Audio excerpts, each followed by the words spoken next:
Cheers, y'all.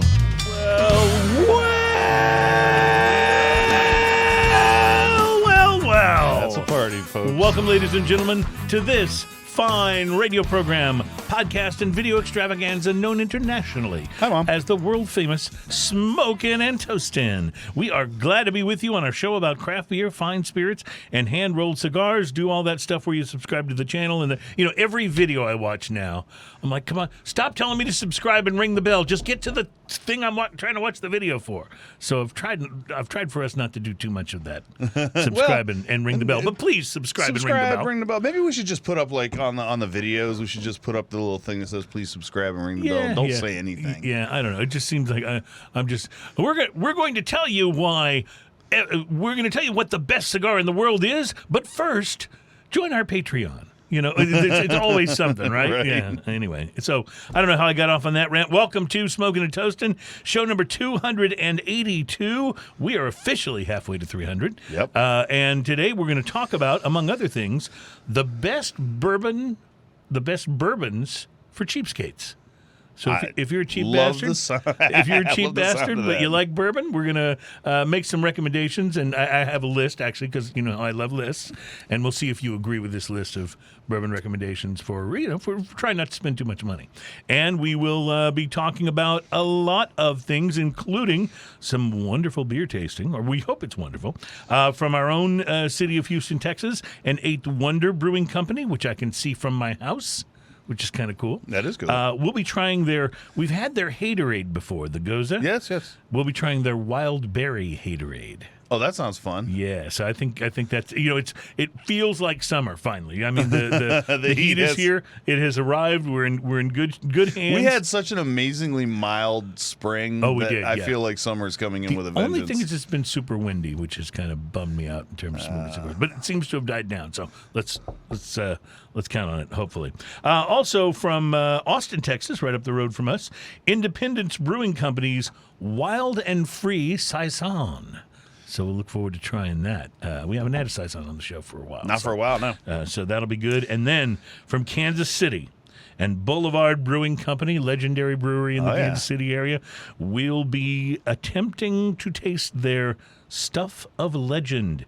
It is a limited release barrel-aged stout. Attempting to taste? Well, we'll get there. Okay. I promise. I promise. I don't want to lead you on. But we'll get there. We'll get there.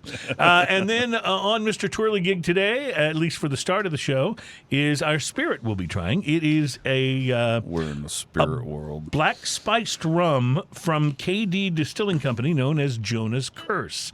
And by the way, KD Distilling Company means essentially this is made by Buffalo Trace. So that's where it comes from. Buffalo Trace rum. Buffalo Trace. Yeah. Well, yeah. If there were such a thing, it'd be called Jonah's Curse. Speaking of Buffalo Trace, I had a glass of Buffalo Trace last night. It was quite nice. That's always a good. And and I'm going to predict right now that will be on the inexpensive, the cheapskate bourbon list. If it's not, it needs to pretty be. badass. Yes, because for the price, wow. Do you suppose Ancient Age will be on there? I doubt it. I rather doubt it, but it could be. You never know. We've had it on lists we've done it here before. Remember? Yes. So it could happen. So other things to talk about on the program today, besides the best bourbons for cheapskates, there was a hotel explosion in Cuba, the Hotel Saratoga. Hopefully no cigars were harmed in the incident. See, this is what's wrong with me as a human being. I don't immediately think cigars survive? I don't immediately think of the people. I think of the cigars.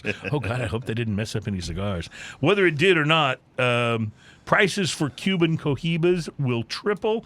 Expect to pay $100 per cigar for a Cuban cohiba in the very near future. It's just... They're not $100 already? Yeah, they're you can get a Cuban cohiba for $35 or so. So expect to pay at least $100 per stick.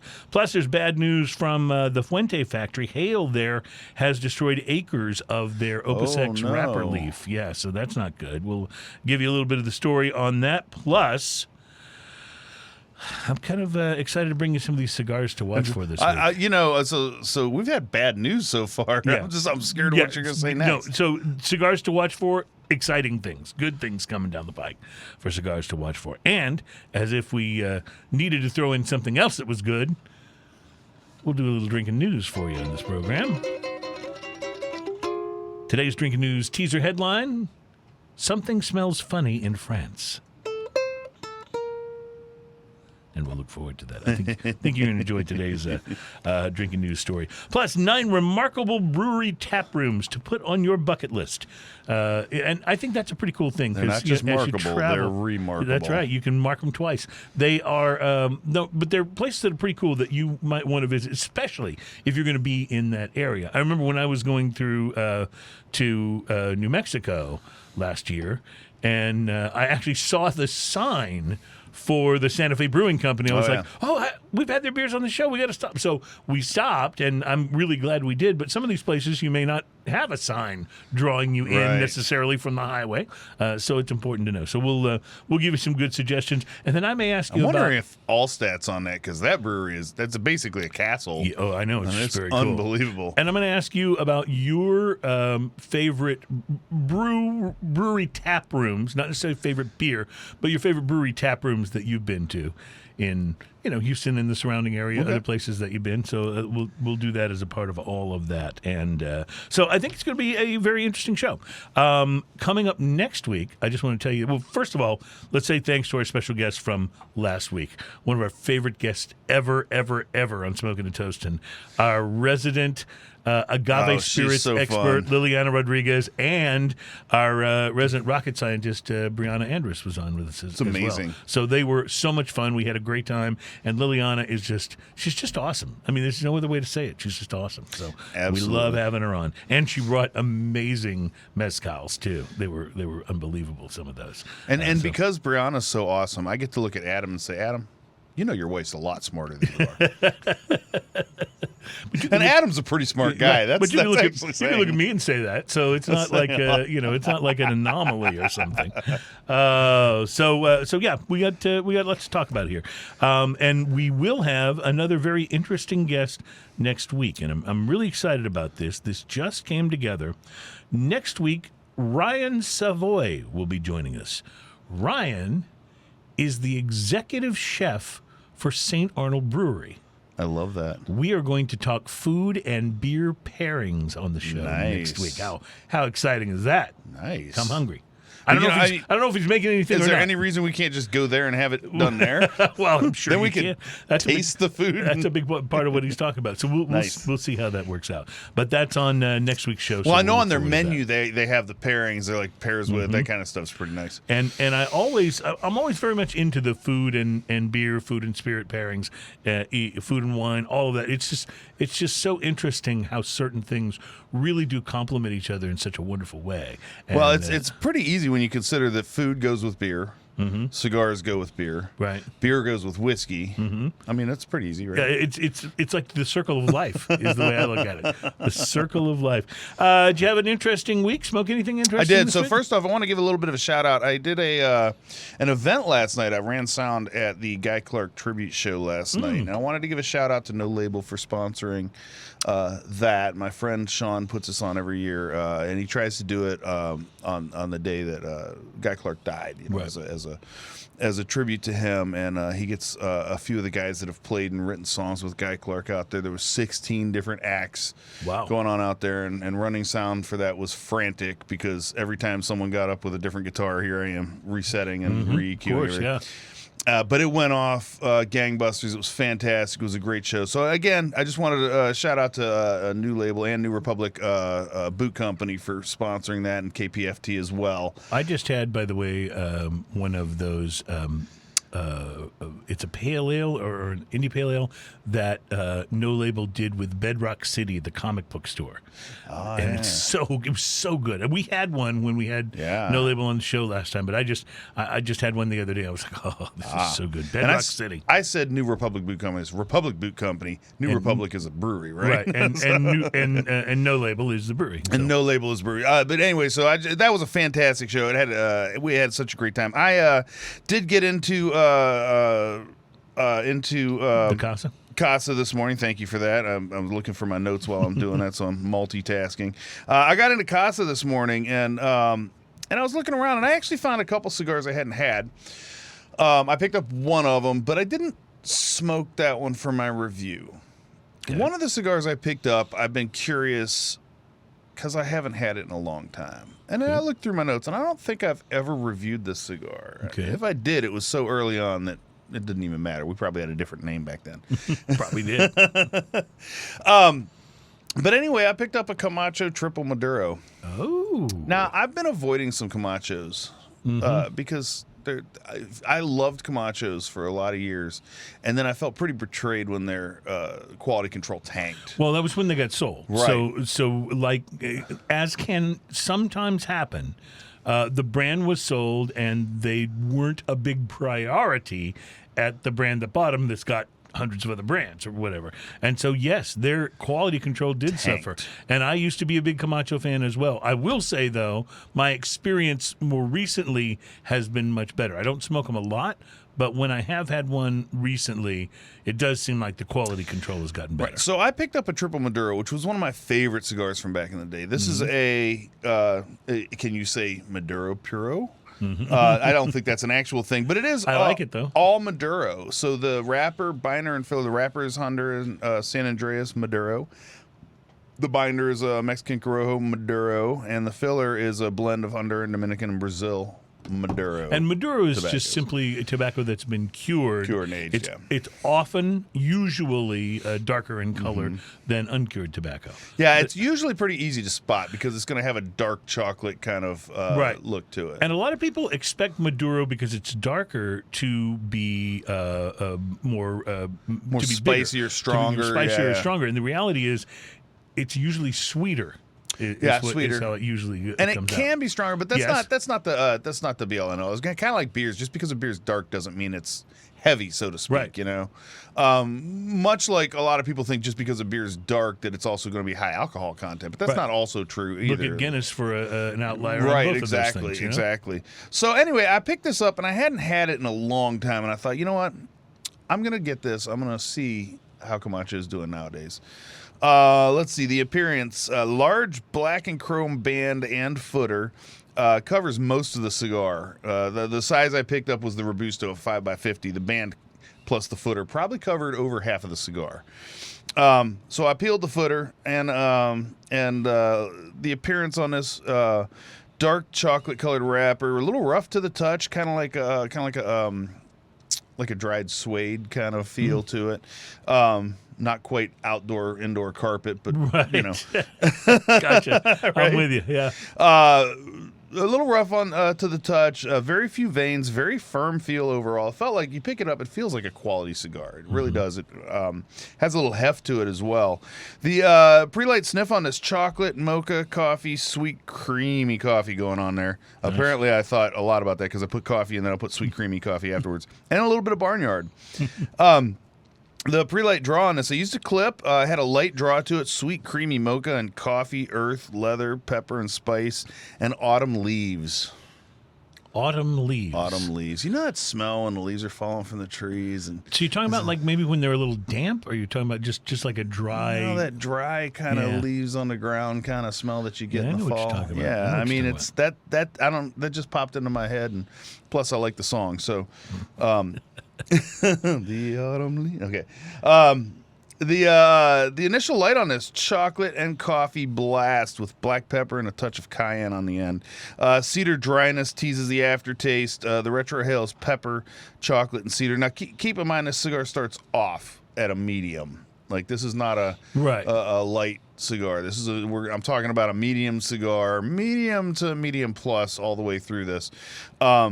But also, don't be afraid of this. If you smoke lighter cigars and you like lighter cigars, but you like a sweet cigar, you don't mind a little bit of pepper, this is a great cigar for you to try if you want to step up in strength a little bit.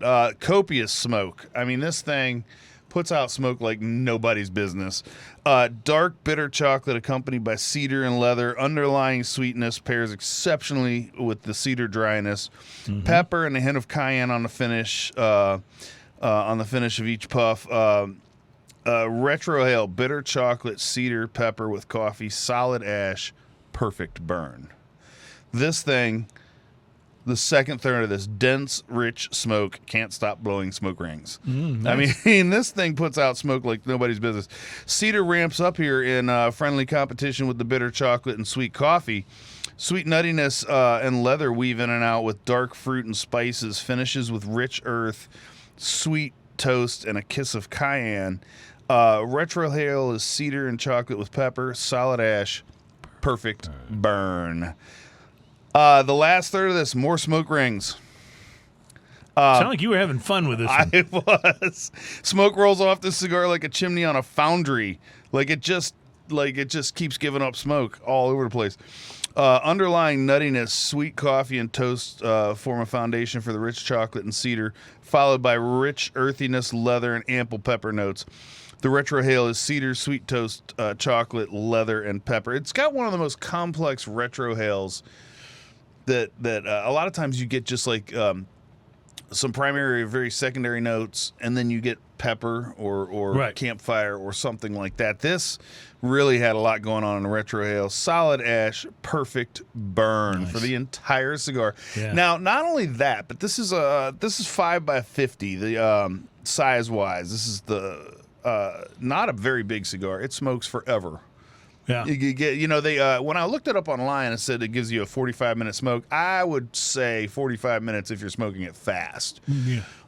It just keeps going on and on. This cigar cost me $10.50. Okay. At $10.50, Camacho is back, baby. That Camacho was fantastic. No, I gave it a 5.5. Nice. It is an expensive cigar, but it is that good. It's worth it. And maybe even a little better than that Maybe good. a little extra. I love it. Because man, it was like revisiting an old friend that I hadn't seen in a while, and we caught up like nothing ever happened. It was super awesome. Well, that's awesome. I love it. It's always fun when something exceeds your expectations, and in the case of Camacho, because you'd had some less than awesome experiences, to feel like they're back, that's a big deal, Yeah. It's kind of like, and I've kind of had that moment with Gurkha, because we've said, so many, like, They seem to be coming back negative a things bit. about Gurkha, but because they really had quality control issues for a while.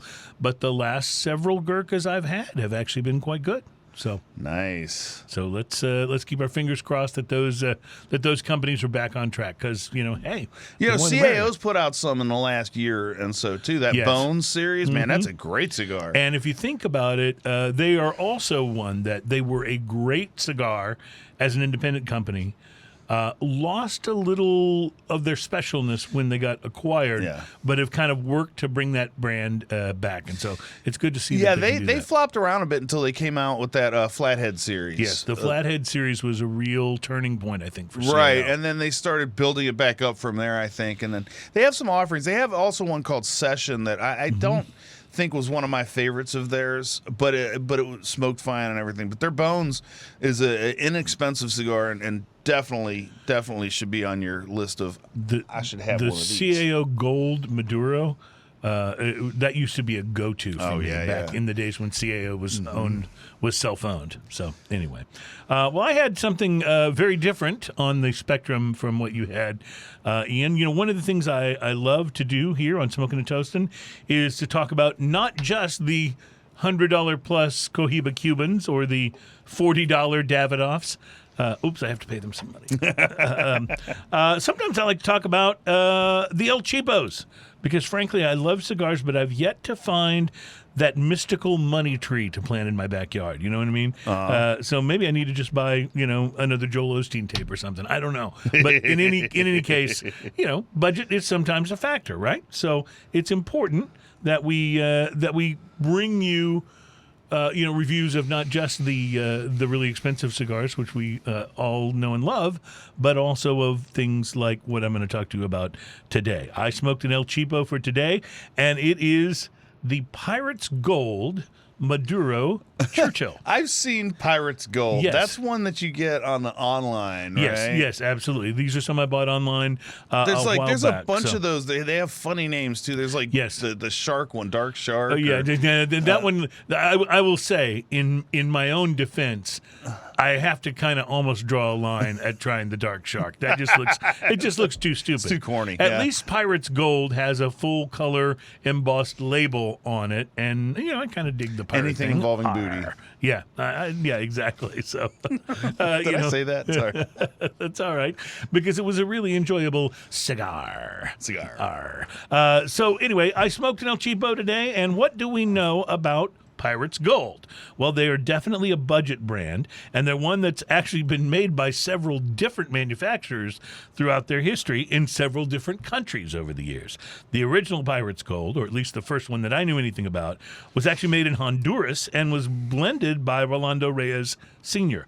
According to the interwebs, production of that brand was moved to the Dominican Republic and then kind of fell off. They just kind of disappeared. They stopped making them for a little while, apparently.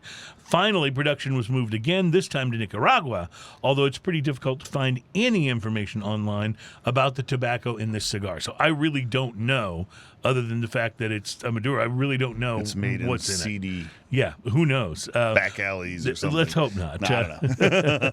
I'm pretty sure that the version that I smoked is the Nicaraguan one, so I'll just put this out there, and maybe that'll add to the information that is out there about this. But Pirates Gold, this particular cigar, the one I smoked today, has been in my humidor for over 5 years.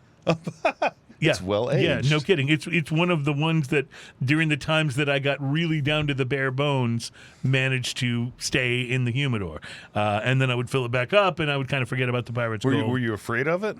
No, I actually had a couple of them, and I wound up with one that stayed in the humidor. So, of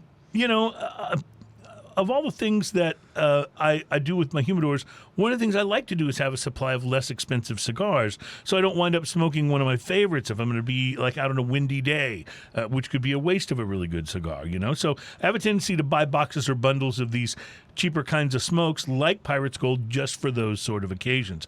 So the humidor time can often be a very good thing for a cigar if you're going to be in the humidor for a very long time.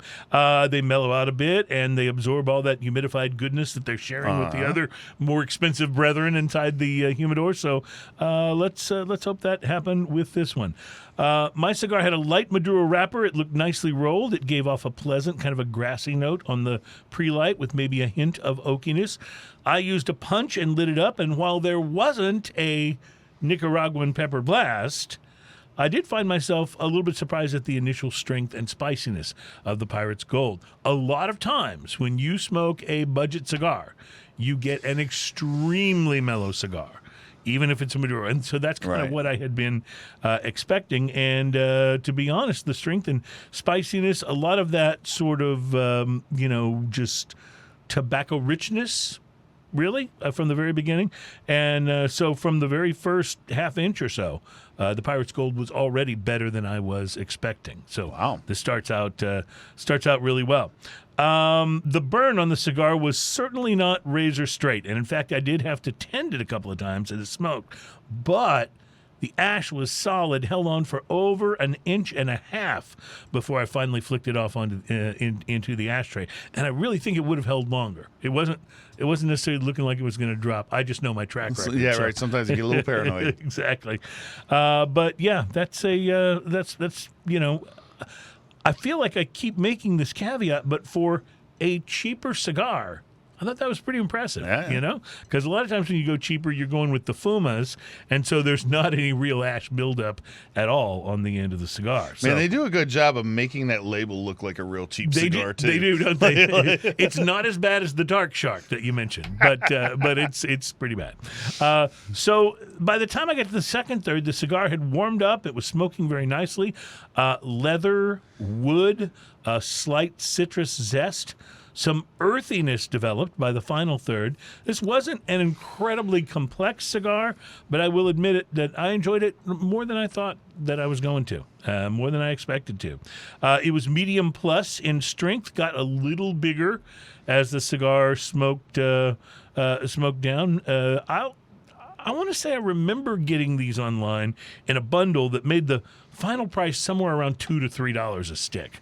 I did search today to see if I could find them anywhere online today, and the spots that had them still look like they they're priced closer to around $5 a stick. Okay. So The prices have gone up in 5 years. Well, too. that's absolutely true. Right. So and even if you're judging it against, is it 2, is it 5? Anytime you're under $6 or $7 a cigar, you're still much in the very much the bargain area. So I gotta say, at $3, these are a steal. Yeah, they really are. They really are. I want to say that puts them at around the same price as factory smokes. Yeah. At $3 to $5, I think. Factory depending on where smokes you is get a them. great deal. Yeah, you can buy them by the bundle. They're under $2. I'd probably stick with factory smokes if I was just doing an A/B comparison. But again, I had expectations of those because they're Drew Estate. Right. So it's sometimes it's hard to be fair and balanced. I really enjoyed smoking the Pirates Gold. I'm actually going to keep my eyes out for these at an under $5 price to keep the bargain basement of my humidor. I would be stocked. super interested to hear a follow-up on this on one that you'd buy recent. Right, and see if it's still and as see good. if it's as good as one Because that's been sitting in your humidor. It could totally because be, yeah. That humidor aging is a real thing. Price to quality, I'm going to give it a 6.5. I mean, it really, Wow. honestly, it smoked every bit as good as a $5 or $6 cigar, and maybe it is a $5 or $6 cigar, but it was. I just enjoyed it so much more than I was expecting to, and that's where the bigger number comes from. But how can you go wrong? I probably paid about $3 for it. Nice. So anyway, there you go. All right, we got a lot to talk about on the show today, and it's time to do some drinking. So that's how we say it here in Texas, drinking. So we're going to start that in our next segment as we delve into the Wild Berry Haterade from our friends at Eighth Wonder. Why don't you hand me one of those and I'll put it on Mr. Smoking Twirly and Gig toasting. For our interim.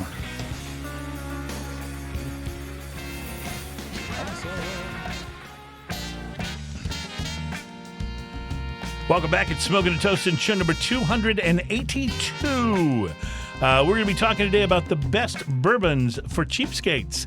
And I had iced tea. I had a cigar for cheapskates today, too. We're all about craft beer, fine spirits, and hand-rolled cigars. And we're going to get into our first beer, which is the Eighth Wonder Haterade, Wild Berry Haterade. But before we do, I brought a mystery beverage, Ian, and I wanted to see what you thought you might think about this. It smells like tea. Well, I think you're pretty perceptive. That's because it is. Oh, well, there you have it. It smells very much. It does smell very much like tea. Yeah, it smells like tea. Brewed tea. And you can always tell the difference too between a freshly brewed tea at the house. I brew tea at the house all the time, and one that's been packaged. And this smells like a packaged tea, right? Which like isn't a leaf, entirely bad, like a leaf tea or something like that. Yeah. All right, well, take a sip of it and tell me what you think.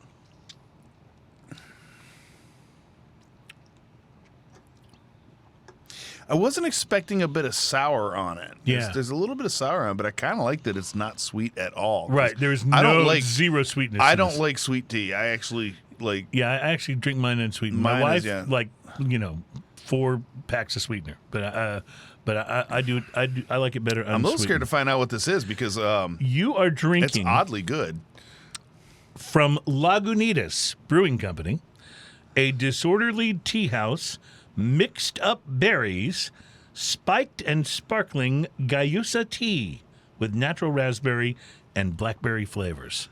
And that's what it looks like. This is bizarre. Yeah, it's really strange because it is a hard tea, but it doesn't have it. I'll tell you what it doesn't have. It doesn't have any of that hard seltzer artificial sweetener aftertaste. Well, and there's no all. sweetness to it, really. Yeah, exactly. This is like it looks like a beer, smells like a tea. So they're like my normal during the day what I drink is generally unsweetened iced tea, and I like the fizzy waters. You know, the ones that are just the flavored waters. There's just no sweetness at all to it. Right, just water and fizz. This is like tea with that and no sweetness whatsoever. I actually really kind of like this. I'll probably buy some of this. Yeah, that's a very interesting. I wouldn't mind putting this in a big old glass with some ice and a straw. I know that sounds pretty good too.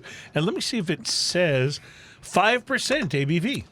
Oh man, that is a summer drink right there. Yeah, it really is. That could be a by the pool special. I'm oddly surprised that I like this so much. Yeah, it's the berries I think that make it. We're all wondering precisely why we're here gathered to hear. Well, hold on. We're all wondering precisely why we're gathering here to cheer. but neither here nor there. Guess it's anywhere, and everything is what it isn't anyway. That's what it says across the top. That's a little weird to read. Yeah, that is an odd.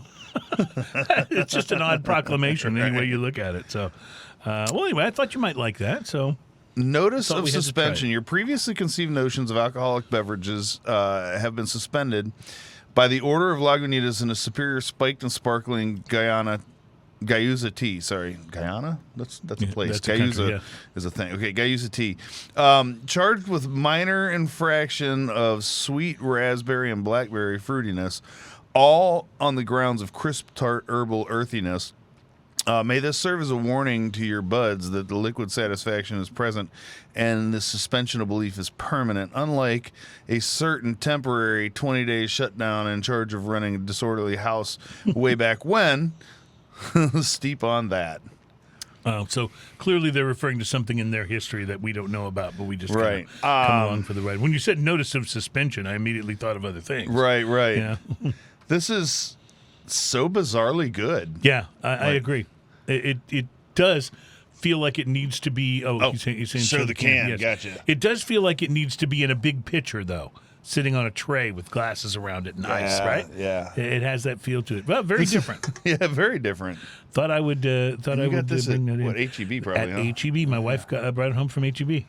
Single Fascinating. American craft. Okay, yeah. Interesting. Yeah, fascinating. And obviously Lagunitas. And now, have you tried it already? Or is this... No. Trying it for you the just first brought time it and said, you know, she brought one home, and I was like, okay, we'll take this to the show. I love the way it smells. Yeah, I know this is my first time to try it, but Lagunitas, I really enjoy their IPAs and a number of their other something brown ale, little something. That's also very good. So they're just a very quality brewing company, and I kind of dig them. All right, you were checking out Smoking and Toasting. We are so glad that you are here. Oh, I have this. I didn't mention this earlier in the show, and I didn't get this list from liquor.com until after we did our Cinco de Mayo show. But we did talk about this a little bit. I thought it might be good before we get too far away from Cinco de Mayo, because you probably made margaritas. For those of you not here, Cinco de Mayo actually translates directly to Cinco of Mayo. Yes, thank you for doing that. So one of the things that we have talked about on the show, we mentioned it last week, is that you don't necessarily want to use your most expensive tequila in your drinks. It is important, though, if you're making margaritas. It's important to use a good tequila, though. Yeah. Because you can go too far the other way, and it just isn't a very tasty margarita. So Liquor.com, which is a great website, came out with a list of their recommendations for the best tequilas to use in your margaritas. So let's go over this real quickly, and then we'll have some. All right. Best overall, they chose Roca Patron Silver. Patron is a brand that I believe is misunderstood, said Daniel Holgen, a New York bartender. He said it helped bring attention to the category as a whole by offering a premium spirit during a time when the U.S. was still trying to understand tequila. The Roca lineup of the Patron family is pricey but noteworthy in that a giant stone wheel called a tahona is used to press the agave after cooking. It's a traditional method that many people believe extracts more flavor from the agave. Helgen describes the flavor as balanced with an herbaceous quality, herbaceous as in herbs, and with a spicy, warm finish. You can get a bottle of the Roca Patron Silver for about $40. Now, that's more than I spend on a tequila for margaritas generally. But I still might be intrigued to try that, though, because it does sound good. Best budget, they recommend Espalone Blanco. I have had, and we've had it on the show here, the Espalone Añejo. And it's not only very good, but it's very inexpensive. The Espalone Blanco is, you can get it for about $16 to $20 a bottle. Oh, wow. I mean, that's remarkable. It depends where you're going. Some places have it listed for closer to 30, but right now you can buy it on Drizzly online for $16. Wow. A bottle, which is a little crazy. I don't know why Espalone's tequilas are so inexpensive during a time when tequilas are all becoming more expensive, but take advantage of it, folks. And if you see that Espalone Añejo, grab a bottle, because it's probably the best añejo you can get for the money. Runner-up best budget, they gave it to Olmeca Altos Plata. It's a tequila you can get for between $18 and $27. It is one that they say is crafted from Blue Weber agave, and they recommend it. They also recommended for Best Blanco, El Velo Blanco, about $27 to $35, depending on where you pick it up. It is a Blanco, and Blanco is the unaged tequila. Right. And then once you start going into Reposado, and then Añejo Extra. Generally speaking, Blanco is just clear liquid, too. Right, exactly, generally speaking. And then there's other clear liquid, which is more expensive, but that's the Cristalino, which is generally agave in age, but it has been filtered to take the colors out. Which is and weird. Make That's it, make it like crystal clear. Don't Pepsi. quite understand, but I've had some that was pretty good. So, but it is an añejo tequila. So, runner up for Best Blanco, the Siembra Valles High Proof, coming in at about $38, $39 a bottle. Best Reposado, they give that award to Milagro. Milagro is the ones with the really tall, colorful bottles. The bottles are beautiful. You can pick these up for around $25 to $30 for the Reposado, which is a very, very good price. Best Cristalino, which we just talked about, they give it to the Maestro del Bel Diamante, which oddly enough ranges in price here. They show it between $15 and $50. So it just depends what it's selling for wherever you get it. Best Splurge, they say go with Pasote Blanco, between $24 and $39. They say that this Blanco tequila may be a splurge, but you were getting real quality for the price. It's from the Three Badge Beverage Corp, and it's made at respected tequila maker Felipe Camarena's distillery. It's interesting, they say, because it's distilled from rainwater and natural spring water, as well as the agave. Okay. So very interesting. Best High Proof, the Herradura Directo de Alambique, coming in between $50 and $90. I don't think I'd use anything that expensive in a margarita. Not if I had something unless else. it's just happens to be on your shelf and you don't really like it. Or you just maybe you had one made with it and knocked your socks off, you know? Best wine barrel aged tequila for margaritas, they give to the Código 1530 Rosa. But again, you could spend anywhere from $40 to $70 on that. Yeah. So that's going to be very, very expensive. So those are the tequilas that made the list. I'm gonna give you mine. This is a secret. I probably shouldn't give it to you because you'll go buy it all. I'm talking to everybody, and then it'll be hard for me to find. But there was a tequila that came to my attention, I don't know, maybe 6 or 7 years ago, called El Amo. Yeah. And I tried El Amo. First, I tried it because they had these really nice boxes of their añejo. It was a very reasonable price. And then it had a little bottle of Reposado that was kind of boxed in the box. Right. So I bought a number of these añejos because they were so inexpensive. And so I had this nice little collection of the Reposado and in the tiny bottles, right?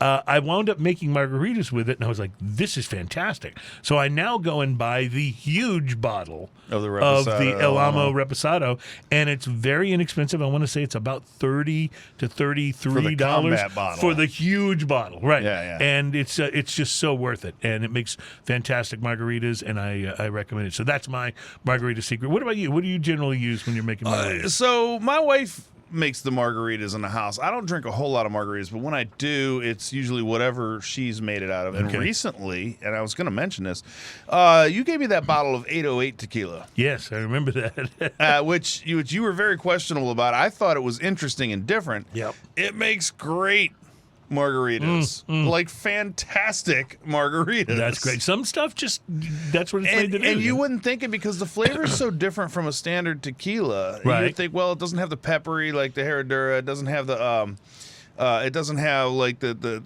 smoothness that you get in some of the other ones. But I mean, it really, really makes an incredibly good margarita. Love it. Let's talk Haterade. The Eighth Wonder Brewing, which, as I mentioned, I can see from my porch.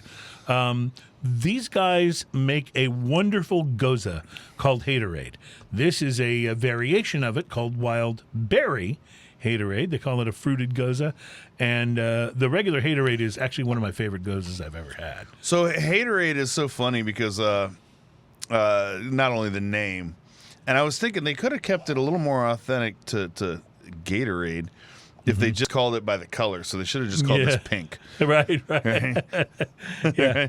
The only Gatorade that you actually call by its actual name, there's two of them. Green. And that's orange. Oh, orange. Okay. And grape.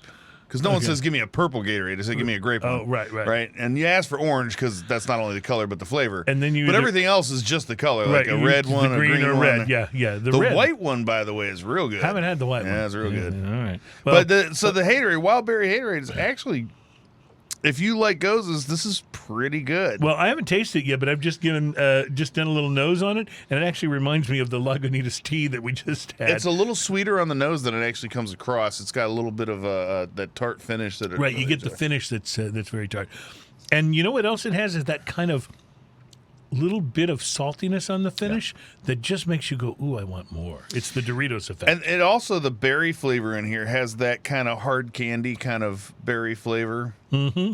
In a good way, you know? I really like this, Yeah, actually. it's pretty good. This is pretty darn good. For a summer brew, wonderful and fantastic. And I really I have lately been a little slower to want to drink a sour. But a good Gose to me doesn't fall into that category. It's more tart than it is sour. I don't buy as many sours simply because my wife doesn't like any sour beers at all.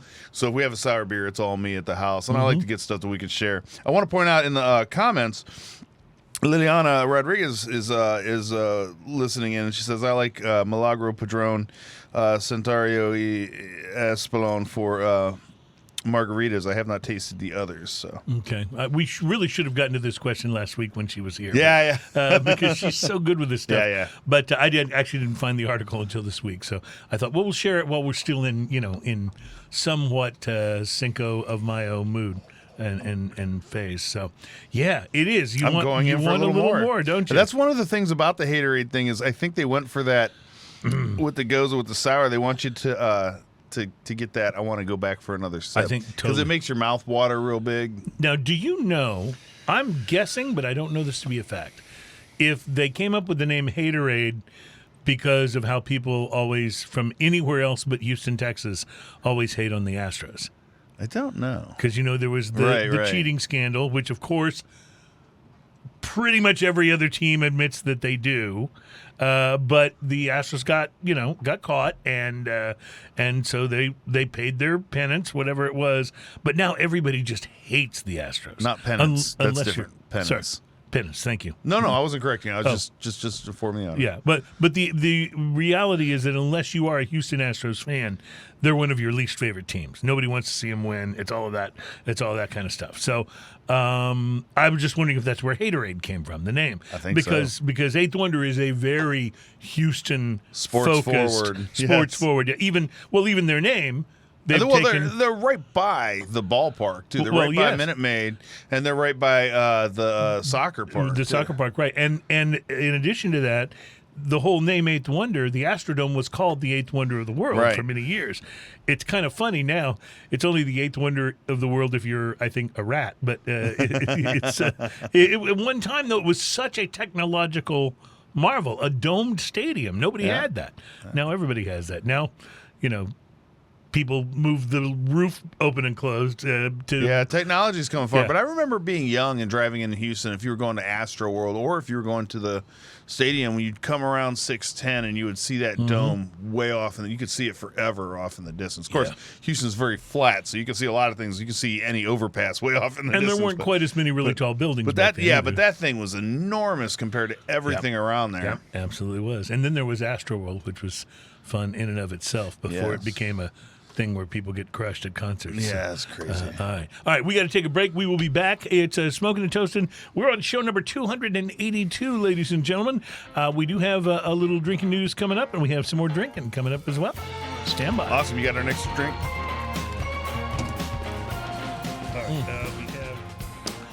Okay, so both the early beverages we've had have been very refreshing. Welcome back. It's Smoking and Toasting. Our program is all about craft beer, fine spirits, and hand-rolled cigars. And while Ian pours us some wild and free Saison from Independence Brewing in Austin, Texas, I want to tell you about some cigars to watch for. This makes me think I'm young. I'm wild. and you're free. I free. want to be free. Got the magic power. You do have the magic power, don't you? I just went triumph on you. I know, and I love those Canadian boys. I spent many an hour in my Mercury Comet with the badass stereo system when I was growing up. Man, Rick Emmett was a badass listening to guitar Rick Emmett play player, guitar on Blinding Lights show. And a voice. Yeah. Oh, it's a great voice. Had a great voice. Some cigars to watch for, my friends. If your dad or you are a fan of thick, heavy ring gauge cigars, then Alec Bradley has created the perfect gift for dad or for you. The family-owned company is celebrating Father's Day this year with a limited edition sampler of hefty smokes. They're expected to reach retailers by the end of May. The Taste of the World Chunk sampler from Alec Bradley contains 8 cigars offered in 4 different brands: Alec Bradley Magic Toast, the Black Market, Alec and Bradley Kitsugi, and the Alec and Bradley Gatekeeper. There will be 2 cigars of each brand, all of which were made by the company, made in the company's Chunk Vitola, which is the big, short, fat size measuring 4.5 inches by 60 ring gauge. I don't have that ring gauge, but I have a Gatekeeper in my humidor right now that I've been threatening to do a review on. Oh yeah. I would love to hear what you think of that. Yeah. That'd be good. Production for the Chunk sampler is limited to 2,000 glossy lacquered boxes. Will have a suggested retail price of $74.95 for the set. I think I'm totally into that. By the way. And staying with the theme here, Ian, I know that you are a fan of the Inch from EP Carrillo. Love that cigar. All right, so Inch Maduro especially. It's one of Ernesto Perez Carrillo's most popular cigars, and it soon will have a new version. And unlike every other cigar produced by the 2-time Cigar of the Year winner, Ernesto Perez Carrillo, this one will not be rolled in his Dominican factory. Inch Nicaragua is coming out. It's being made at Plasencia Cigars in Esteli, some 1,000 miles away from where the Tabacalera La Alazana S.A. in Santiago, Dominican Republic, where most of the EP Carrillo cigars are made. This new cigar will be out this summer, most likely around the time of the PCA trade show in July. It's part of a project that started roughly 2 years ago. Traditional Inch cigars, of course, are made in the Dominican Republic. This will be the first one made in Nicaragua. Suggested retail prices $10.95, $9.95, and $12.50. And for lovers of the big ring gauge, still more good news. This is a big ring gauge. I'm loving where you're version going with this. of the cigars to watch for. They're thick. They're strong, and these huge cigars won't cost you more than $7 before taxes. Targeting the value market, or as what I like to call earlier in the show, the El Cheapo market. El Cheapo. And smokers who prefer the thick ring gauge, Forge Cigar Company is going to be releasing a beefed-up offshoot of the Chillin' Moose cigar line called Bull Moose. It's a full-bodied brand of mostly 60 ring gauge cigars. So I want to tie back into like the El Cheapo brand earlier. A lot of times you can just tell it's an El Cheapo by the name. Oh yeah, Chillin' Moose, Dark Shark. Right. Well, the Chillin' Moose is totally designed to be booty, a discount cigar, but these have been pretty well received and pretty well reviewed. It was introduced in 2014 and currently has 2 versions in circulation, the Core Line and Chillin' Moose 2. Bull Moose, which is set to launch in early May, boasts an all-Nicaraguan, high-octane blend and a portfolio of huge ring gauges in 4 different sizes. Suggested retail prices, $4.98 to $6.58. Wow. Yeah. For a big, thick ring gauge cigar, that's what they're all about. So that's why I thought I'd tell you. I thought you might want to try it. It's not quite that affordable, but if you're looking for a big ring gauge cigar, the JFRs. Oh, the JFRs can be very good. They have the Lunatic series that has the giant ring gauge. Those are a lot of fun. All right, I think I have not passed these all the way around. I say they're not budget line totally, but they're approaching it because you can get like a 7x70 Lunatic for like $8 or it's not bad. Less than $10. Not bad. Yeah, it's pretty crazy for that much tobacco. All right, Ian, what are we drinking here? Oh, yes, this is the Saison. Independence. Wild and Free from Independence. It says here, Independent Thinkers and Drinkers. It's a 5.7 ABV, 5.7%. You can smell the Saison going on here. Yeah. Now these it's a Saisons very sweet but earthy kind of thing going on. Very farmhouse funky vibe to it. Yeah, kind of a funky vibe. It's not real heavy on the nose, but it's there. But it's there. Yeah, I agree. And you almost wouldn't. I don't know. I think this is a particular flavor that is often best when it is more subtle. Well, that's not what you're going to get here. Holy moly! Yeah, subtle. It's not doing. This is a full-fledged Saison attack. This is on a your funk senses. Slap. Yeah, a funk slap. I like that. This is a funk slap on the jaw. I think that's the title of the next Silk Sonic album. Funk slap. Funk slap. That'd be pretty good, wouldn't it? If this beer was a song, it would have Nile Rodgers playing the guitar on it. Mm-hmm. Like, this is so funky. Yeah. and yet so like not just funky, but also like street level in your face. Like Nile Rodgers is the man. This is wonderful though. That, by the way, that guitar tone he gets on Lose Yourself to Dance. Oh yes. That guitar tone is unbelievable. He's it's great. So good. He's great. This is so funky and crazy. I kind of like it. Kinda. I want to not like it because it really does make me have like a bitter beer face. It's dank. It is funky. Dank. And but I kind of like it because of that. Well, what's interesting to me is that this is more the flavor that I would have expected from a much more precious, shall we say? He wants you to show. Oh, yeah. Show a much more precious Saison, one that would be, bottle conditioned and would be $45 and would come from a brewery that specializes in all of that. And Independence does not specialize in Saisons. They've got great amber ales. They've got IPAs and porters. I can agree with that to some degree, except for this doesn't have the complexity of flavor that you would get a lot of times from some of those specialty kind of breweries that, where you would get in a big bottle. This is just a funk slap. And again, I'm kind of liking it. Well, we've had some very... Can I just say horse blanket? Sure, go for it. There's a little bit of horse blanket kind of flavor going on in this. And if that's something that it sounds like you wouldn't like, then you probably wouldn't like the Wild and Free Saison. The Saisons, I think, are an acquired taste. When we first started doing the show, it was not one of my favorite things. But as I've been able to taste more of them, been able to understand as I've been drawn into the dank, so to speak, you kind of learn. You kind of learn what it is you like about them. But yeah, this has. It's not a very complex Saison. It's kind of in your face and done, but it's also kind of good because of that in its own way. Agreed. It leaves kind of a mouth-watering kind of aftertaste to it that's interesting. Yeah. And I don't know. If what I do you bought guys a think, six-pack... Adam, do you like it? Adam Adam gives not it so the much. okay. Doug? It's okay. I would have this with like a chili dog or something. I love that. It might stand up to a Saison chili dog. Yeah. Texas style. Yeah. I dig Chili it. and cheese, buddy. I dig it. All right, we're going to take a break and be back. When we return, not only will we be sampling some interesting spiced rum, but we'll also be talking about the best bourbons for cheapskates. We'll be right back. It's Smoking and Toasting. The funk slap. It's like, bow, bow, bow, wow. Yeah, pretty much. It's interesting because it's so kind of one-dimensional that it's one of those things that maybe...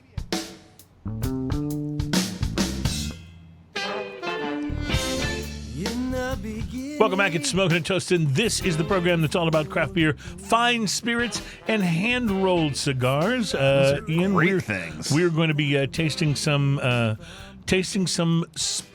keep wanting to call it spiked rum.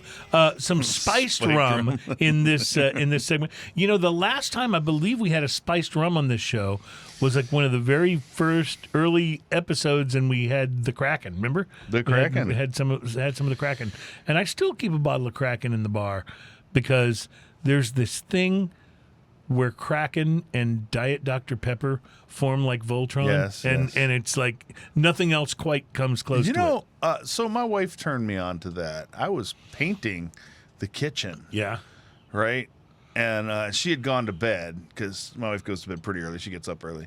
But she had gone to bed, and I was like, okay, don't worry about it. I'll take care of this. And she had we had a bottle of Kraken at the house, and we had some Dr. Pepper, and she's like, man, this is really good together. Here, try it. And I was like, okay. And then I went on, finished my beer, and I was painting. She was in bed. And I was like, man, I'm going to have some more of that. The painting could have gone very awry. Fortunately, I paint faster than I drink. Okay, good. That's good to know. At least in that situation. Well, if you're a cheapskate, we not only had a good cheapskate cigar review for you today, we got some cheapskate bourbon to recommend. And even if you're a cheapskate, that shouldn't mean that you can't have good bourbon.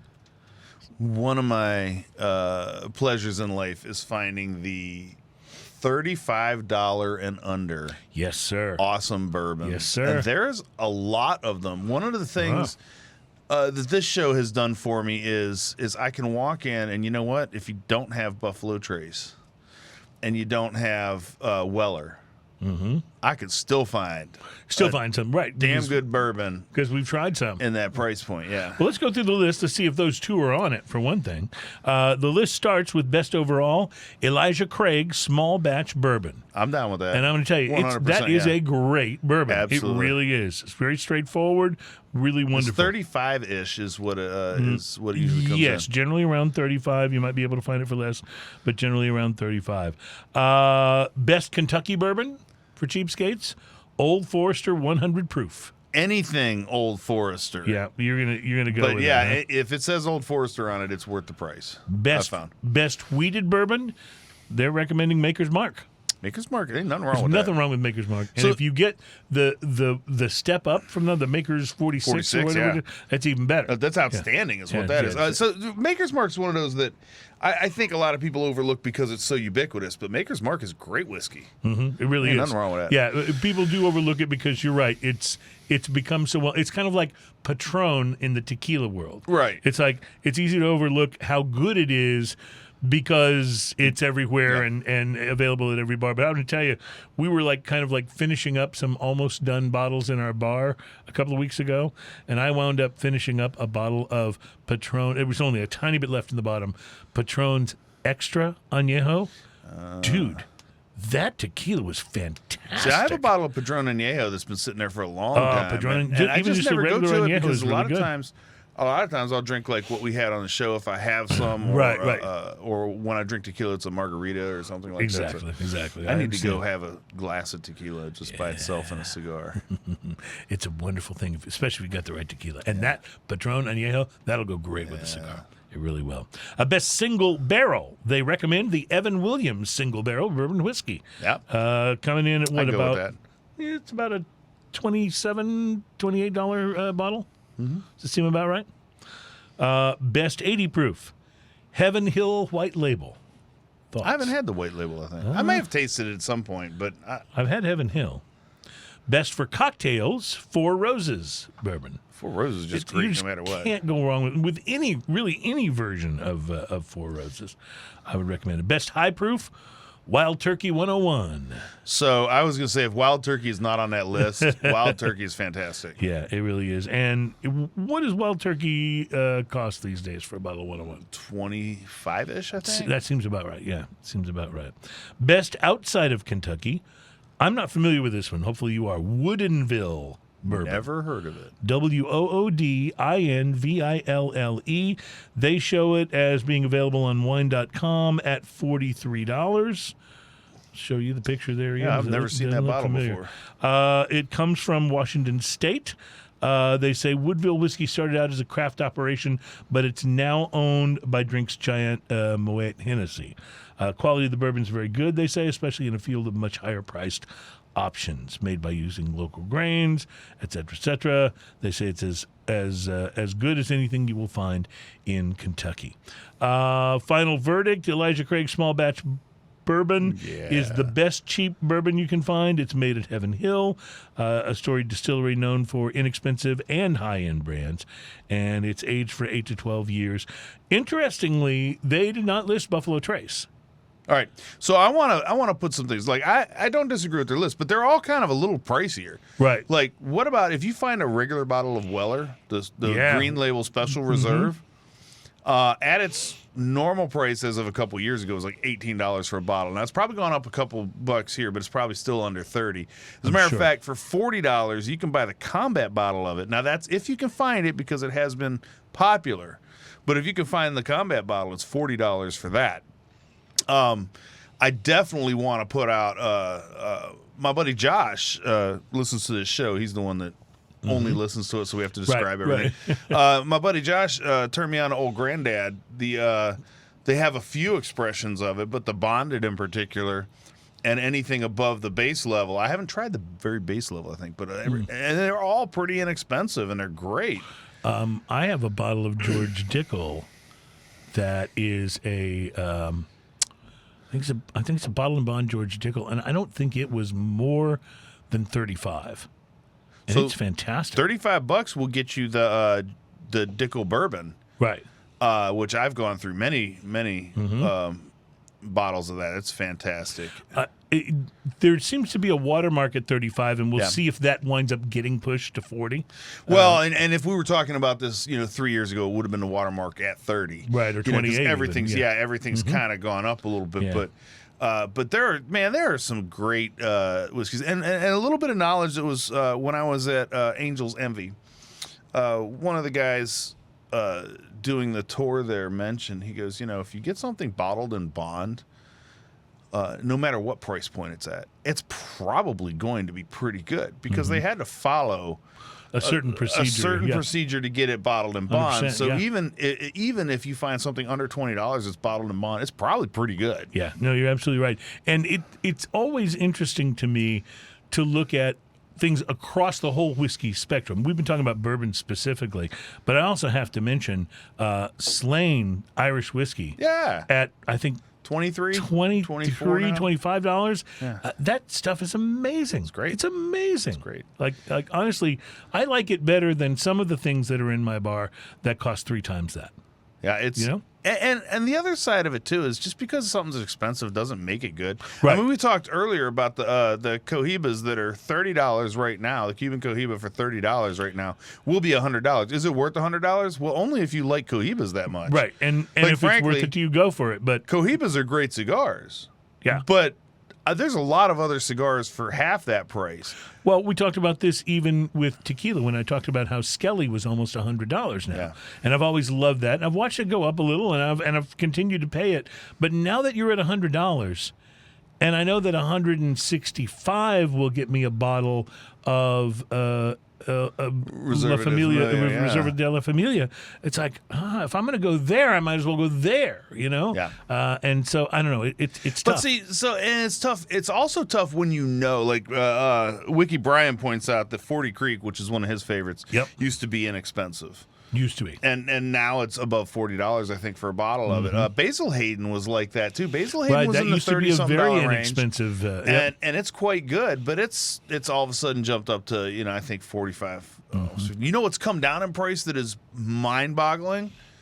The Glenmorangie La Santa is under $50. I used to pay $65 for that. La Santa is fantastic. And never complain. La Santa is wonderful. And it's $45-ish now. Wow. It's under $50 for a bottle of it. That is a wonderful bottle of juice. It's that's going into Scotch, which is a little different, but it's still whiskey. There's some great price to quality whiskeys out there to be had. You don't have to have a collection of like super high rare stuff, it's nice if you do. Sure. Nothing wrong with that, but I'll tell you what I've been enjoying, and it's not high price, but it's not low price, but the Green Spot Irish whiskey. Green Spot's great. We got it for the show for when we were doing our Irish whiskey blind taste test, and I've been just slowly nursing that bottle at home because it's real good.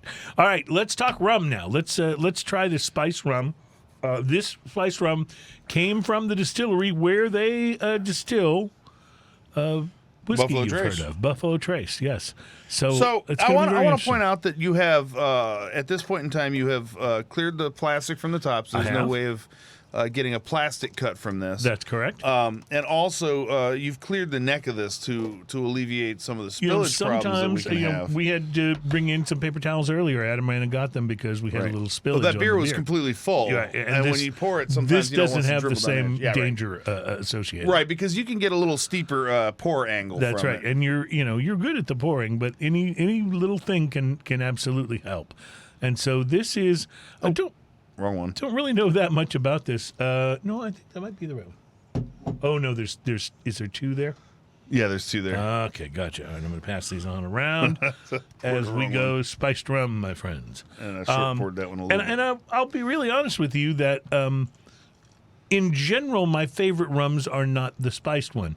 Kraken was like kind of like a gateway rum for me, and then I just started really enjoying others. But I don't go back and have Kraken a lot. I've mentioned on the show that my dad loved rum, and he loved all rum, and he was not what you would call particularly picky. Now, he liked better rum better than he liked not better rum, but he still loved rum, you know.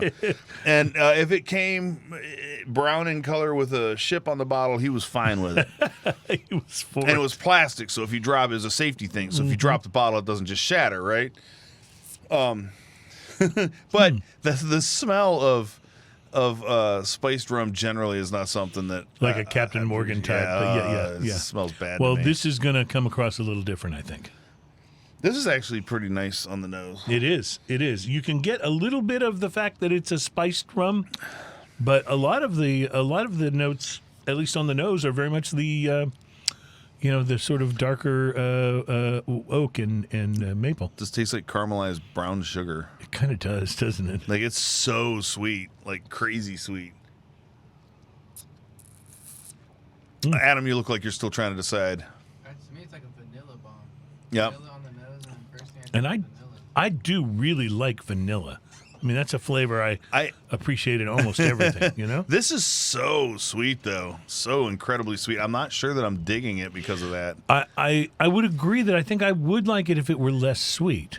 So because maybe it almost ice. makes me think, like if you ever had like... I mean, this is almost Kahlua kind of sweet. Like, right. This is... You know what it makes me think of, and I don't want to go there, is like the vodkas that are like flavored vodkas that have... like marshmallow flavoring or something like that. Or like Blue Chair Bay rum, Kenny Chesney's rum, which is good, but it's just a little sweeter in this same way. I mean, this is super sweet. Yeah. This is what I would think Captain Jack Sparrow would drink. This is like sticky in the mouth kind of this sweet. is Jack Sparrow's rum right here. It's I like it, and I don't like it at the same time. I'm not sure that I'd reach for this again. It also has... It's not a harsh rum hug. No. But it's big. Yeah. Yeah. Oh, it's a spirit, definitely. I don't know. This, to me, you know what, though? This might pair really, really well with a cigar. And the cigar might tamp down that sweetness a little bit. That's possible. And make it perfect. That's possible. You know? Because I would say that if this were just a little less sugary... I mean, to cut through this, you'd have to have like a chisel or something. Like you better start with LFD when you're. I like it when you're pairing this thing. I like it. That would work. I mean, if you fired up anything on the mild side, it would just be buried with this. Yeah, no Perdomo champagnes with this. No. But fascinating and interesting. Doug has got a Diet Dr. Pepper over there. He's pouring a little bit into his glass. We'll have I'm super curious. Have to see what that. Oh, I have a Diet Dr. Pepper right here. Look at this. Let's fix that up. You want some? I'm super curious. All right. I gave you about a 2-to-1 Dr. Pepper there. It doesn't touch the Kraken.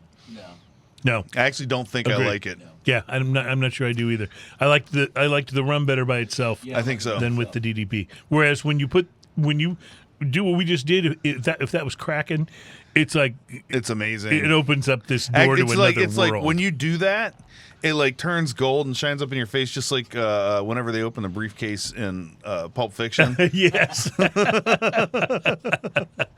All right. Well, that was an interesting experiment. I will drink that for sure. I mean, it's not something where I'm going, it's a Conor McGregor whiskey. It's not anything like that. But that is not good. What's it called? Proper 12? Proper 12 is... Yeah, I saw it actually today when I was at Specs. It's like, properly it's not good. It's not good. This is definitely better than that. But yes, I find that it kind of makes my taste buds at war with themselves. Some of them want it, and some of them want it to be less sweet. Yeah, so. This is not a rum I would go for. Yeah. If you like really sweet, like you said, vanilla bomb or brown sugary kind of flavors in your rum, or you have a drink that maybe needs that, like right, to be very like a cocktail big, that needed that. Yeah. This might be a good rum for that. What's the price point on this? Do you remember? I don't remember, but I want to say it's in the $30 to $35 range.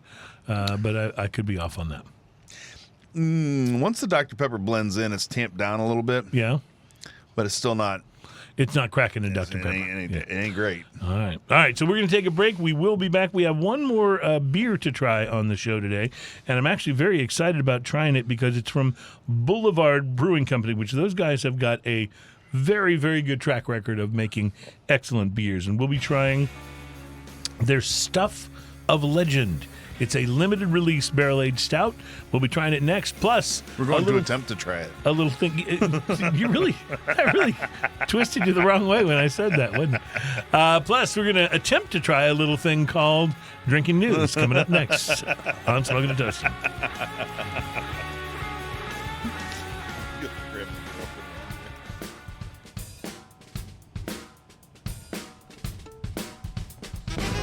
Welcome back. It's Smoking and Toasting.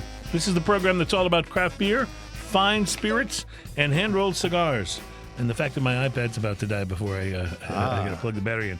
Welcome back to the program. We are so glad to have you here and glad to be bringing you, this is kind of a laid-back show before we get to a really big one next week, because next week we have the executive chef from St. Arnold on to talk beer and food pairings. Ooh, that's going to be fun. It's going to be so exciting. So I can't wait for that.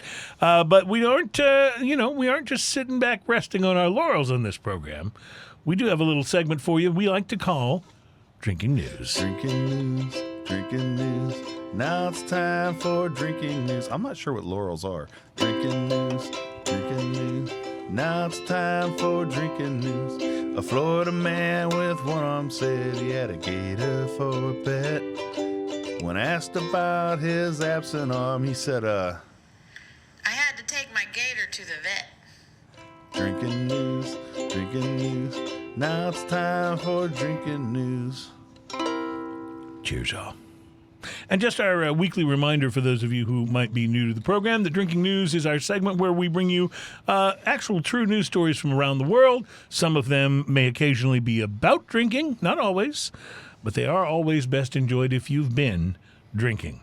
And so we welcome you to Drinking News for show number 282. And for this week's Drinking News installment, we move away from the dangling American appendage known as Florida, home of gators, swamps, and a few, let's just say, societally challenged individuals. I like that it was a dangling American appendage. I might have swapped appendage with proboscis, but okay. Nice. It'll work. Yeah, it'll work.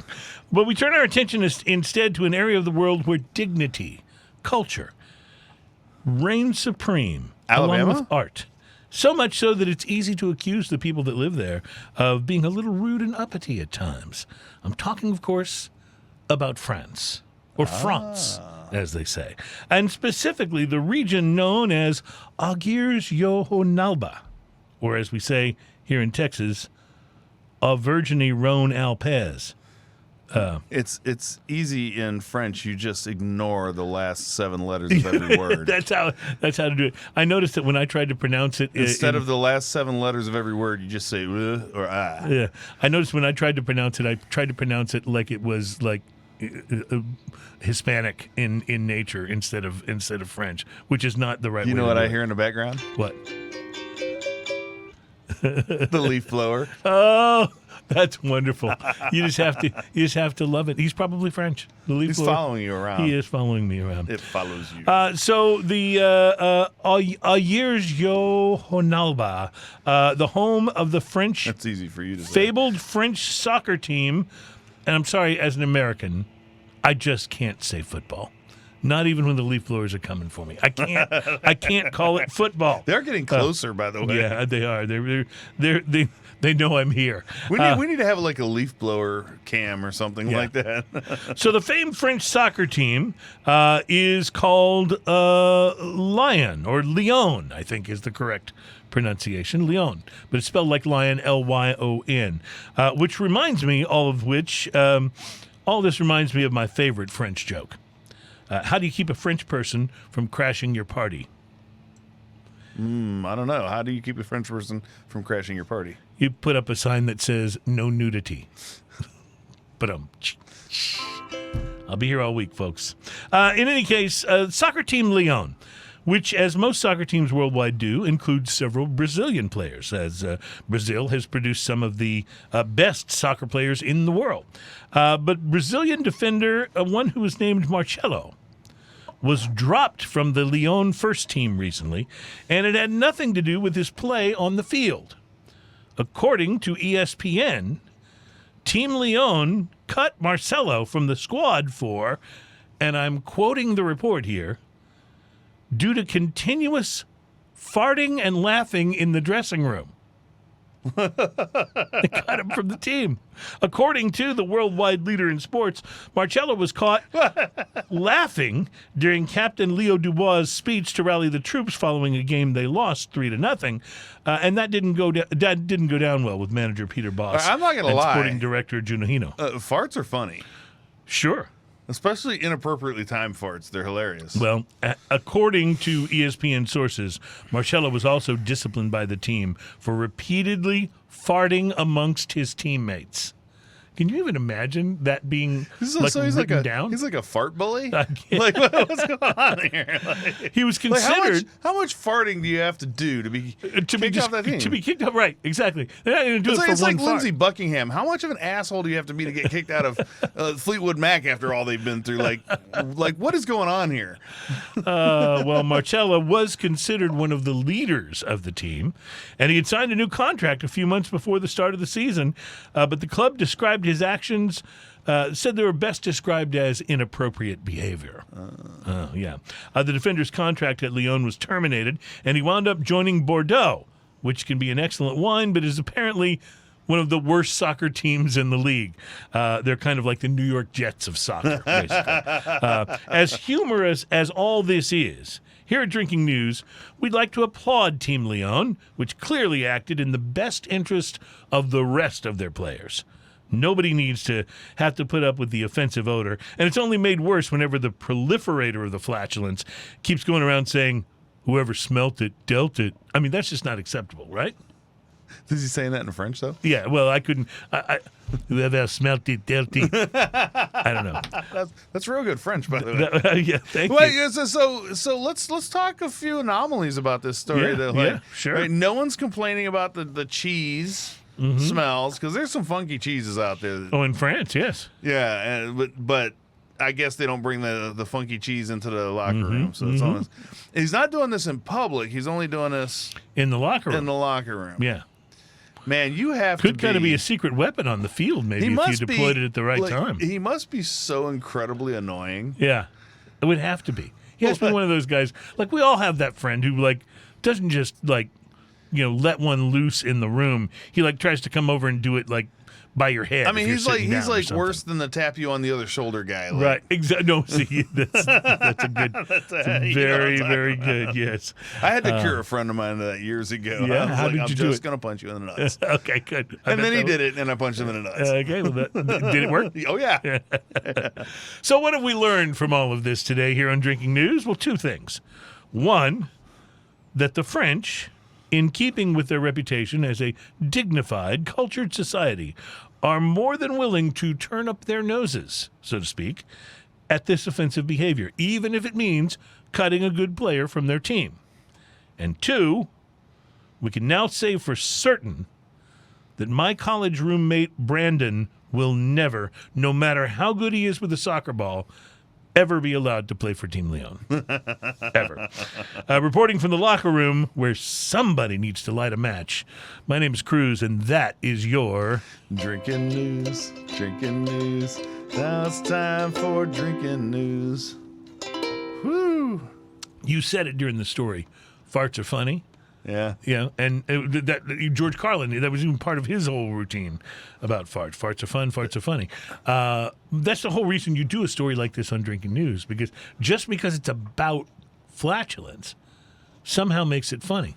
Did you ever watch any interviews with Leslie Nielsen? Oh, yeah, I loved Leslie Nielsen. He loved nothing more than going on an interview. He had this little fart machine that he would bring with him. I was surprised and he you would didn't pick this one up. completely not react to it. Oh, I forgot that has Does this farts one have on a it. fart? Oh, there it is. I fully expected you to be sounding that. Why during, was I just did not have you enough were snap asleep for it. at the switch. I was asleep at the fart button. You don't get that many really good, really fitting opportunities to use the fart button, and so you got to jump on them when you get them. So, but I'm sorry, Leslie Nielsen. He loved to use a little fart it. If machine. you watch old interviews with him, and he would do it like just a completely straight face during an interview and repeatedly hit this thing. Nobody was better at doing the straight face than Leslie Nielsen. He was Well, perfect. and one of the interviews with him, he mentioned, he goes, so the best way to be funny is be completely not funny. Right. Like you literally have to be as unfunny as possible, and you will be And funny. then you will be funny. And a lot of comedians have honed that Yes. and are really, really good. Mitch Hedberg was Yeah, that yeah, way. Andy Kaufman was that way. There was notice how Stephen Wright, that's the one I was thinking of. Oh yeah, right. It's just that whole deadpan thing. Yeah. Like if you or I told those jokes, not funny at all. Not so much, but right? very funny when he told them. It's all about the delivery. Well, anyway, there you go. There's your drinking news. Let's drink some. Let's drink some barrel-aged stout, attempt shall we? to drink stuff of legend. So you're going to stay with that, aren't you? This is my hill. I'm fighting on All it. right, fair enough. You have enough cups there, sir. Yes, I am. All right. So this is from Boulevard. They are a very well-known, well-respected brewery out of All right, so this says I want to show this Kansas bottle. City.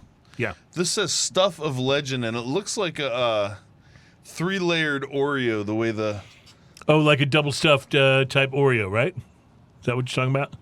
Yeah. Stuff of legend. All right. the stuff of legend. I don't know what to expect from this, but again, great reputation, this brewery.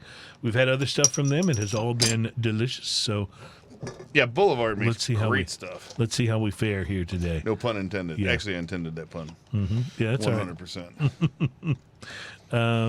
Yeah. Pun intended. I find that as it relates to puns, the older I get, the more I get like my dad in thinking they're not only okay, but somehow good. Puns are awesome. Yeah. See. I mean, they're no farts. Right. But they're awesome. But what is, All right. How we doing? So. I have a friend of mine who has a very punishing sense of humor. And he's rubbing off on you, apparently. All right, Ian, what do you get on the nose for this bad boy? I'm getting coffee and chocolate, but that's not surprising. It's a stout. I get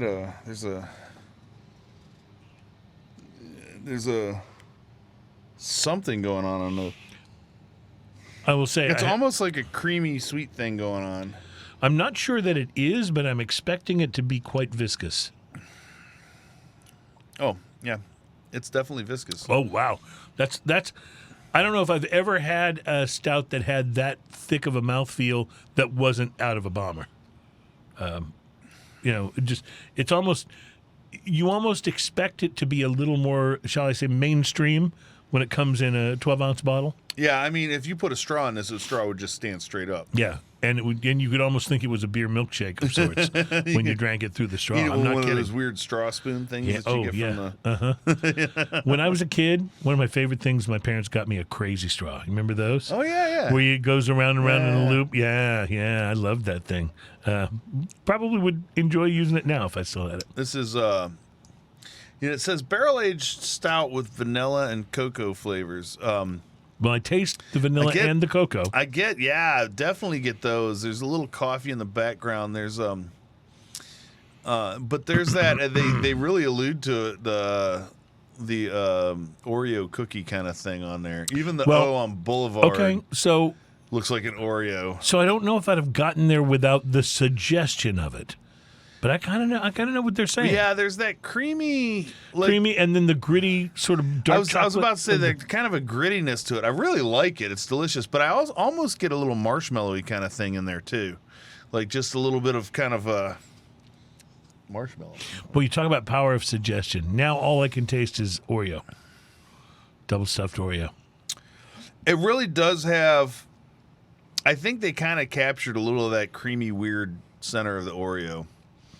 And then that grittiness helps kind of give you that the hard cookie around the Oreo. It's good. I like this. It's delicious. I like it too. It is also 13.3. Yeah, I had a feeling because of the viscosity. I mean, it's just nice and thick. And look, I'm just gonna pour this as hard as possible. Watch this. There is no.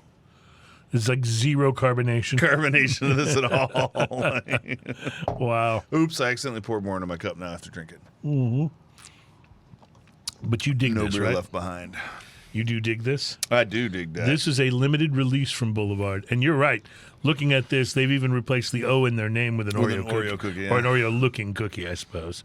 Barrel-aged stout with vanilla and cocoa flavors.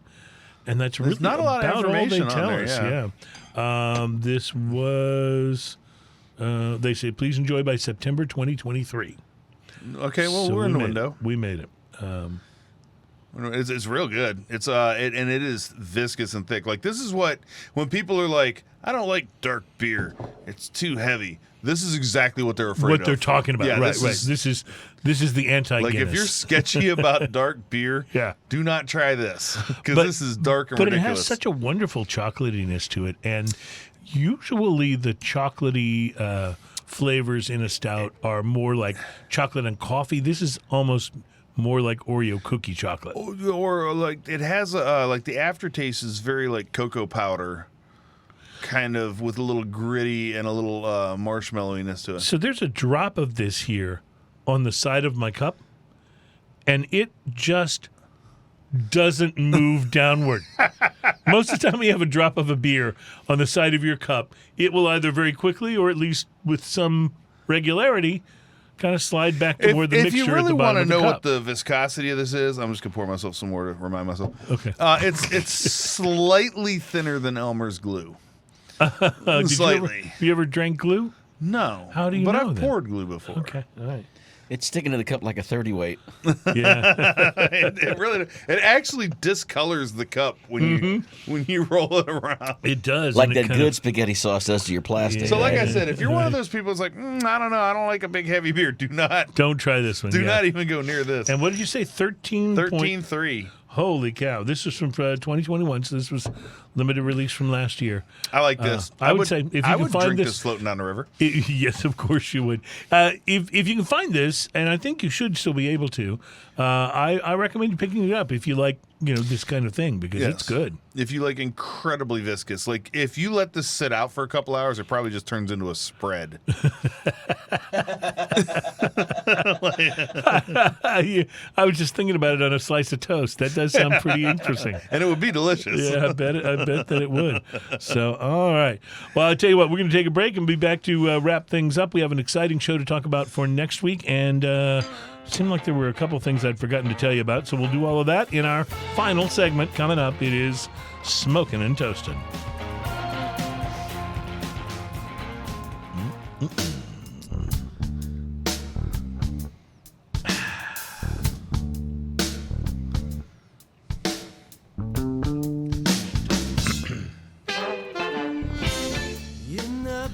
Welcome back. It's Smoking and Toasting. This is our 282nd show, ladies and gentlemen.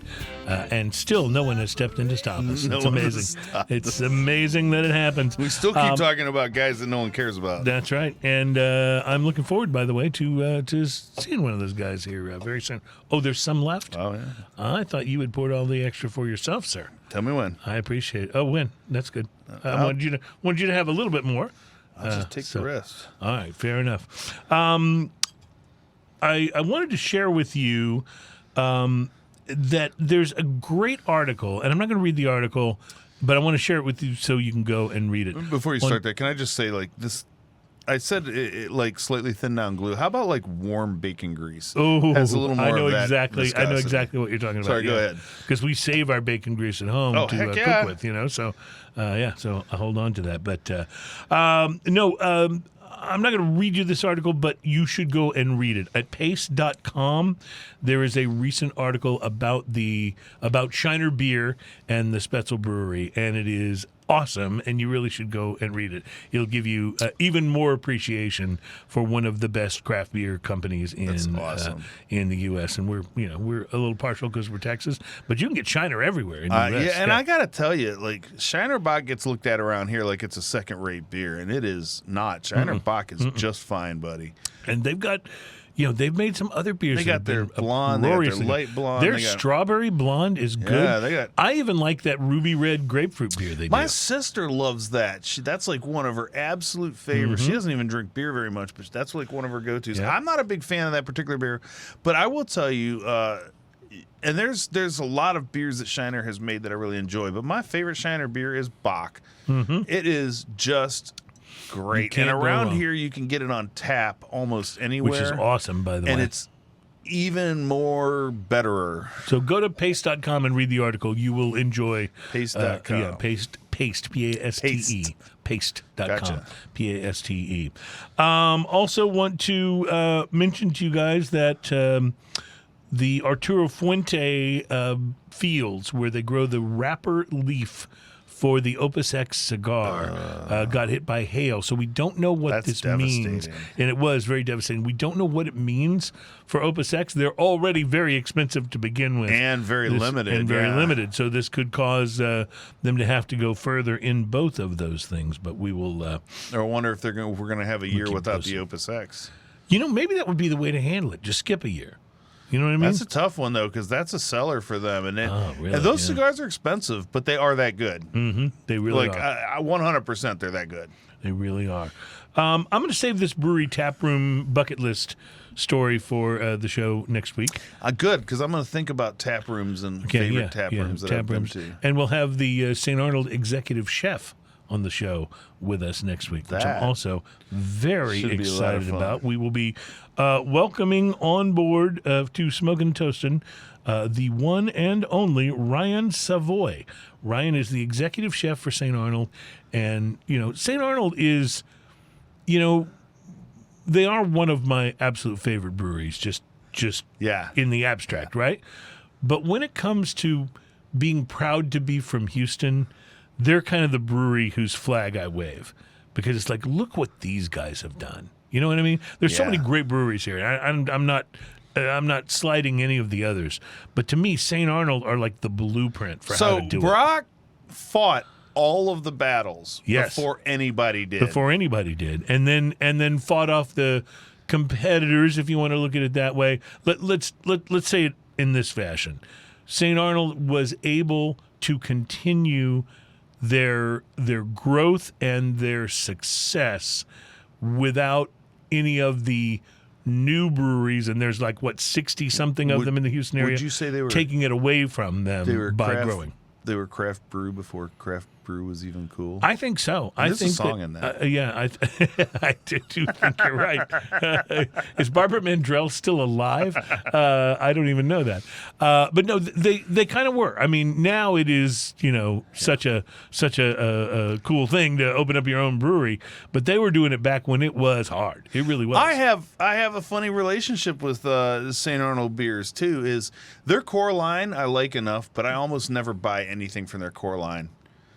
See, I buy their core line all the time. So I buy every time a seasonal comes out. I love their seasonals. I love the Springbok. Let's start from spring, okay? Mm-hmm. I buy their Springbok, and then I love their Summer Pilsner. And then I love an autumn. Their Oktoberfest. And then when winter comes around, they have their Winter Stout. Yeah. And they have so many good beers that I'm constantly buying St. Arnold, but it's almost never their core line. I brought some of these in for show beers today. Mm-hmm.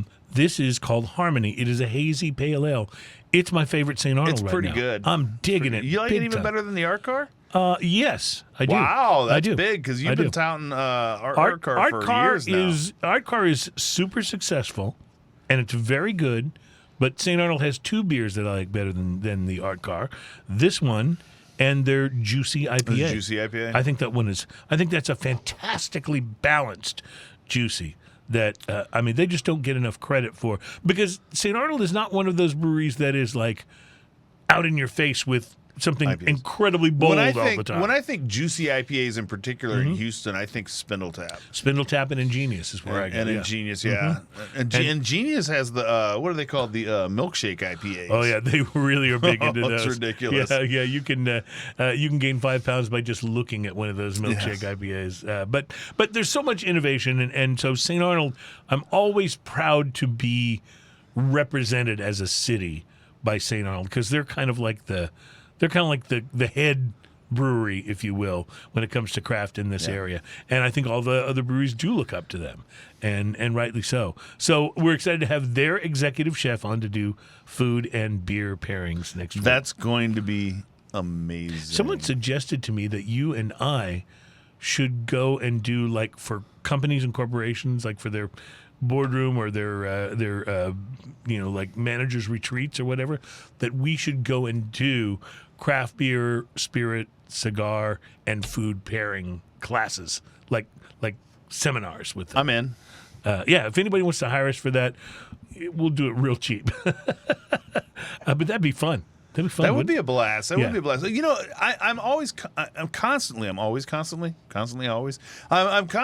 by how many people that I talk to that are so interested in the idea of how pairing works, whether it's whiskey and cigar, Right. or whether it's food and whiskey, or food and beer, or I think beer it and always starts trial and error. yeah. But I think as you learn some things that do work well together, you're able to think of other things that might work well together, and that's kind of how it grows from there. Well, yeah, You're and just the learning to do that. experience of, okay, this has these kind of flavors, and we'll pair with those. Mm-hmm. By the way, Bruce Stark put on there Wiki Brand. I'm keeping that a surprise. I'm just going to put that out there. Bruce Stark put on there Bourbon Mandrel alive and 73 years old, born Christmas Day, 1948. Christmas Day, wow. Nice. I think it always sucks to be born on Christmas because people want to buy you one gift. And it has to be for both. My older sister got into gardening. Her birthday is the 19th of December, right? And she got into gardening, and every once in a while I'll do something. I remember on her birthday I gave her a one gardening glove.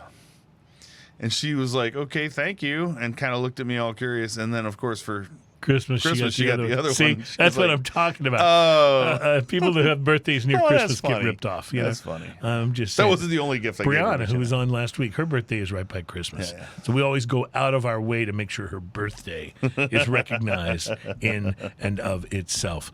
I'm going to be out tonight at Manny El Cubano Lopez's Steak and Bottle Share.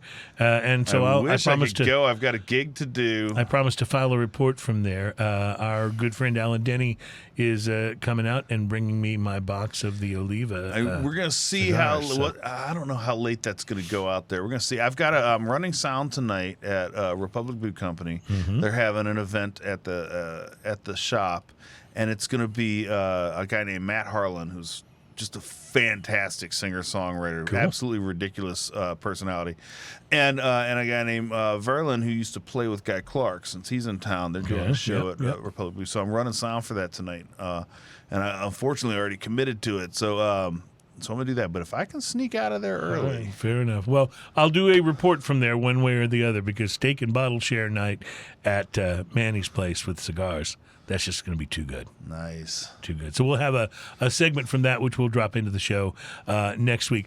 Join us for that program. It's going to be fantastic. Smoking and Toasting is posted on Thursdays at 1 p.m. Central Time. So thank you, ladies and gentlemen, for being a part of show number 282. We'll be back with you next week. And until we meet again, my friends, we say cheers, y'all. Cheers, y'all. You and I both didn't have drank much all this. left. Well, with this, there's some still clinging to the bottom. You have of to the hold it cup. up for like 13 seconds to get it all to come in. It's the opposite of a shot. I think he's on the fence about that one. That one is sticky and ridiculous, and I absolutely love it. Yeah, that's got you written all over it.